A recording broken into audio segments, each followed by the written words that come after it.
Hey guys, long overdue podcast for Summer and I. Fine. It's been about a year since our last one. Exactly a year. Some things happened, but we were able to recover. I You're always there. try. Even at midnight in LA a couple weeks ago, we were just sitting there and I'm like, I'm going to bed at 10 o'clock, guys. And next thing I know, you and Fran are out. I come meet up with you. And then it's what, 2 o'clock in the morning? I'm like, oh my gosh, I'm sitting there blowing my eyes out. I'm like, okay. Time flies when you're having fun, and we had some really deep, productive conversations that night, which So funny too, like earlier in the day, my spot rule one was like figuring out what they wanted to order for food, and they talked about pizza, and I was mhm. like, not eating pizza. I'm not eating that. No. And then we get to wherever the hotel that you and I were at, and then you ended up ordering pizza, and you're like, I'm not going to eat all this. And I'm like, oh, I guess I have to eat that. That is awesome. No, I think that I love it when I get to hang out with people like that. I mean, that's why we go to the Arnolds and why we go to all the events that we do. Even though we discuss like business at those events, whether it's, linking up with, sponsors and stuff like that, the conversations and the people you get to spend with afterwards is amazing. And the more immersed our listeners get into the industry, the more they will see.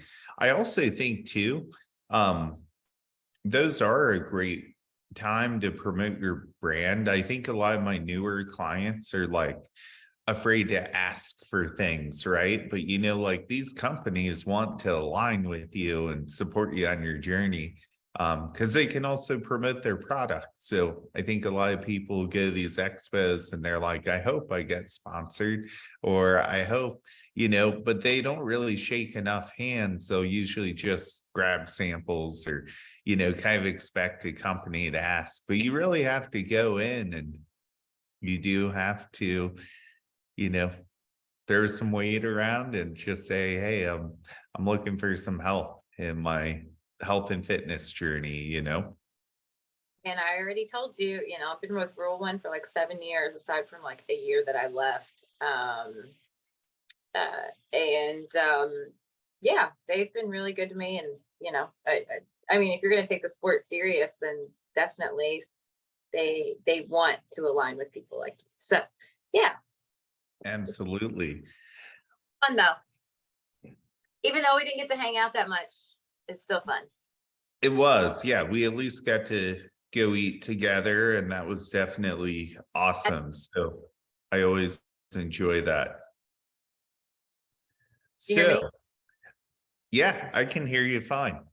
Oh, So so we're gonna go ahead and get into the good parts of the podcast, right? And everyone keeps wondering. I've gotten messages, you've gotten messages. People are like, what are Summer and Adam doing? oh, maybe. What are we doing? I don't know. You tell me. Well, we're back in a working relationship again, which is awesome. So we you know, I think that we found out that we found out what we already knew. We work really well together. Sometimes people have to explore other things to find out like that they missed that, or that, maybe it was a better fit. There's a lot of reasons to be with a coach, and then a lot of reasons to not be with a coach, and I do think that, as athletes, sometimes it's hard to like weigh out those things. And it's just I'll just say this. I'm really excited to have you back. I'm excited to have the opportunity to work with you again. We've always picked right back up where we left off. And I know your body well from our previous preps that we've worked with. I obviously watched you this year. I know your weak points and what we need to bring up already. Because, I saw your picks from the season. I was just like, man, you are amazing from the front. Great structure, great shape. You also, you have a really good stage presentation. There ain't any other color but purple I could see you in on stage. It just makes sense. But yeah, there's it's bringing your glutes up so they show through in the back pose. And I know you spent a lot of time last year.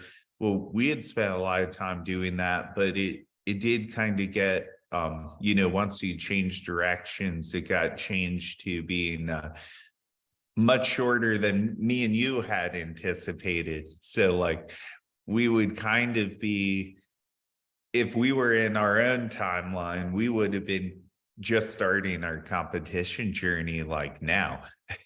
Reminding me. Right. So the original plan was to take a year off, focus on growing. However, I did end up prepping. But there, even though I didn't follow original plan. There was a lot that I found out that helps me now moving forward over this next year. So obviously like getting down and getting like lean, and we saw what I look like now, right? And we know what we need to work on. And last year during prep, I prepped into July. I did a show in July. And then from July to October, November, and December, I did 3 shows, which I told myself back in 2017, I would never do that many shows ever again in my life, back to back. And then what did I do? Did it again. But big thing, I started working like right coming out of the show in July. I was having like a lot of issues with my IT band and just my hamstrings in general. And I went to the PT, and physical therapist pretty much told me that I have weak hip flexors, weak glutes, and weak hips. And I'm like, do you know what my Instagram name is? Like, that's not possible. But I mean, just for anybody out there who can like benefit from my experience back in 2020, when you and I actually did our first show together, that's when COVID hit, right? And I went from like having a job in which I was up and I was traveling and I was moving around and everything else to like a very sedentary job. So 2020, sedentary, 2021, sedentary, 2022, sedentary. I mean, we all work from home now, essentially. So sitting in a desk just like this, over time, like your hip flexors start to weaken. So when I went to the PT, she was like, your hip flexors are so weak. And so now to build up your glutes, you realize that you have to build up your hip flexors too. So I'm trying to compensate to build those up, because I mean, you know this, I have big quads, or decent sized quads, and I have, pretty good hamstrings, I would say. But my tie end is what's lacking. So it's right there on the front and right there on the back. So anyways, that's kind of what we're working on this year, trying to build up my glutes through working on the front and the back side. So yep. And my plan is to hit primarily glute bridges once we get those videos to come in, because those are going to take your legs out of the movement a little bit more. You really do have good legs.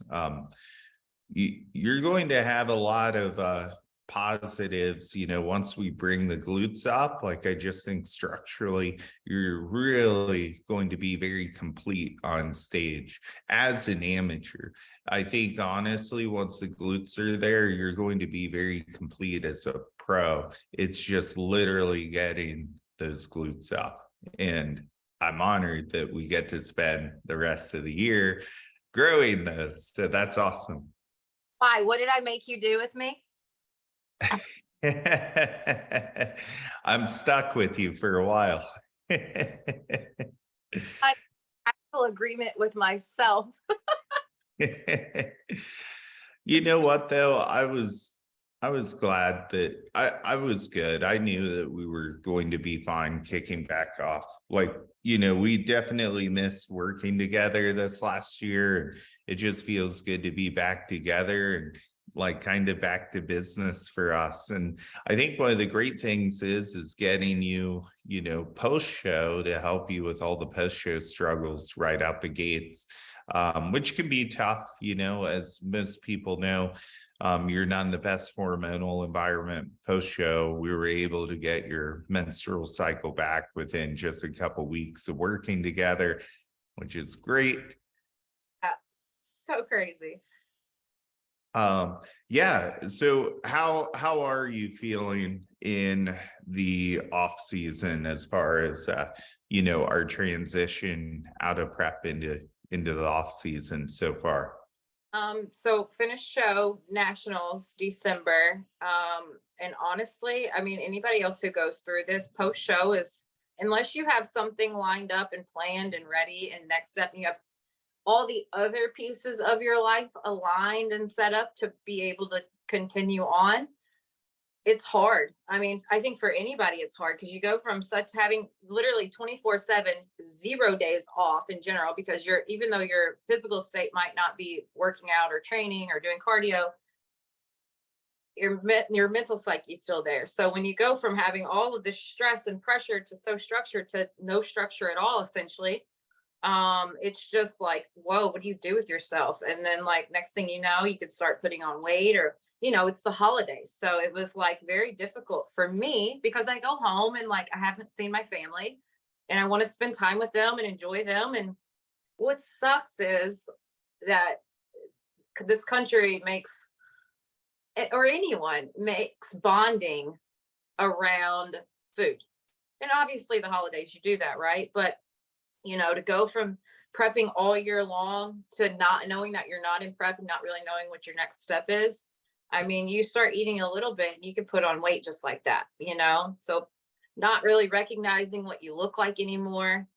Your hormones coming back into play, and you're like, you know what? I'll just sit there and I would start like crying, and I'm like, oh my God, am I a female again? Like, what are these emotions that I'm having? Because I usually never get upset. I'm like, Yeah. do myself. So that, and then like your hormones are kind of messed up, and like my hair took a hit. My skin has taken a hit, and like just getting back into like a consistent training schedule, like it was honestly, it was difficult. And you and I started working together in January. Well, no, February. So only, oh wow, 5 weeks ish. And honestly, even like then, usually I'm a very like all or none type of person, but I've really had to ease into this. And thank you for not being so like hard on me doing all that. Like me slowly getting back on a meal plan, and like I've always trained. I've never not trained. But like my head space really being in it and like focused on it versus just like moving weight, which in general most people do regardless. So but now I feel like it's finally coming back together. It's finally like, and you and I've discussed some of the other things that I'm like working on. So I think once those things like fall into place, it's I hope I do very well. That's all I'm gonna say. You definitely will. There's definitely a coming back to life phenomenon and feeling. For a lot of women, sometimes you get people who are going to be more estrogen dominant post prep. Pretty much almost everyone is. It's due to low progesterone, but some people, they're literally in a low estradiol environment because they're not really producing any hormones towards the end of the prep, or they're shunning them down the 2OH pathway with DIM or something like that. So they really do have low estradiol. It kind of takes your feelings away. It kind of, like you said, you can have those aha moments of like, oh wow, I feel emotion again, and I feel like I'm crying for God knows why. But I always tell people when they're in the end of their preps, like not to make any like big, harsh, like rash decisions or life-changing decisions, because a lot of times you're not really feeling emotion, or you're not really feeling the way that you normally would when you're in a normal hormonal environment. And usually we've seen this over and over again going to relationships. That is when relationships, that they're about to take a hit. Hmm. We really do see that a lot. I also see it with the corporate world. People may actually switch jobs. I mean, sometimes could be good, could be bad. Maybe it was something they were thinking long before the prep. But I usually tell people when they send me those emails, 6, 8 weeks out, or however long. You could be further out than that and feeling these symptoms if you're in a, longer prep and you've had a lot of weight to lose. But they might email me and say, I hate my job, I think I'm going to resign next week. I'm like, hold on, before you do that, how about we get you on and off that stage first and see. Not that you dealt with any of that, but just as an example with kind of like what people feel. I feel like, here's another thing. I've seen a lot of people go through a prep and they put everything on the back burner, their relationship and their work, and then ending up like either losing their relationship or losing their job, and I'm not going to, that's one of the biggest things for like me. I'm in a very proactive position for work. And like when you're putting all of your emphasis and time and energy into your body and having to lose weight and having to be perfect, and you feel like you're essentially in like a confined little bubble because you have to focus on you and that's about it. It really takes away from the energy that you have to put into your job. But and a lot of times people end up losing their jobs over this. So yeah, you have to be able to find that balance, and it's a hard balance to find, let me just say that. It is a hard balance to find. It really much is. And you bring up some great points. I think though you're doing a wonderful job with this, but it's really educational for our athletes to like understand like these feelings are totally normal when you're in prep. Don't think they're normal when you're going through it. You can only reflect on it, be like, oh yeah, I remember that. It's like I've been doing this for so long, but yet every time I'm in like my lull, I'm just like, I still can't talk to myself and be like, okay, Summer, this is normal. You're going to be okay. You're going to be fine. It's like I can look at stuff, but still while you're in it, it's really hard to like reflect upon it because you're in the midst of it. But anyways, whatever. Absolutely. And then the final question is, what are we focusing on right now? Which most people, like we kind of said that in the beginning, but there's more than that. I don't, oh, whoa, what do you mean by more than that? One is fixing my glutes, and my hips, and honestly getting back on, just getting back on like my consistent dieting. Like I can tell when my head flips, and honestly, like I was getting there, but really after being at the Arnold this weekend and like hanging out with you guys and Fran and your wife and Jackie, like all of you guys, like that was when like I think my head really got back into it. I'm kind of going off on a tangent now. So training, headspace. We're working on my hormones. So now that I have my period back, like I feel like a normal person again. I'm still gonna have to go get my blood work done to see what that looks like. My hair, my skin, and like, what else are we working on? I think we'll tackle birth control this year too, on making sure that we're, choosing maybe the right type for you and the best option. What did you mean? What did you say? So birth control for you, I think we'll cover that. Yeah, well, honestly, you're gonna have to give me some information on that because I don't really know why you picked the one that you picked. Right. Well, so for us, I think like going copper IUD is probably going to be the best option for us in the long run. And it'll let you achieve your body's more natural hormonal environment in the long run, which will be really good for you. So once you do that, I think we'll really also too, I think that's going to make a huge difference for you in your next prep actually is just being able to run off your own endogenous supply versus the low levels. And I think that's one thing people don't understand with me is like, I'm not here to really demonize birth control. I think that in these cases, like, it's not bad for you to have it, but it's smart to choose the right one for you, right? In the long run. Yeah. And let me just preface by saying this. Birth control is more than just birth control. I use it like right for my hormonal imbalances and everything else because even when I was in high school, like I would if I was breaking out or anything like that or my periods were irregular, it it honestly like you could just tell when you start taking it like you feel like you're balanced back out and like your skin starts looking better and your period gets regulated and everything else. So it's it makes you work optimally, I guess you would say. Is that like the best way for it? Well, for you too, it's going to help with acne and stuff like that. But, I think we can do some internal work first that will actually help with skin first. And then when we transfer off, I think we'll have more control of what we're able to do more easily, which will be awesome.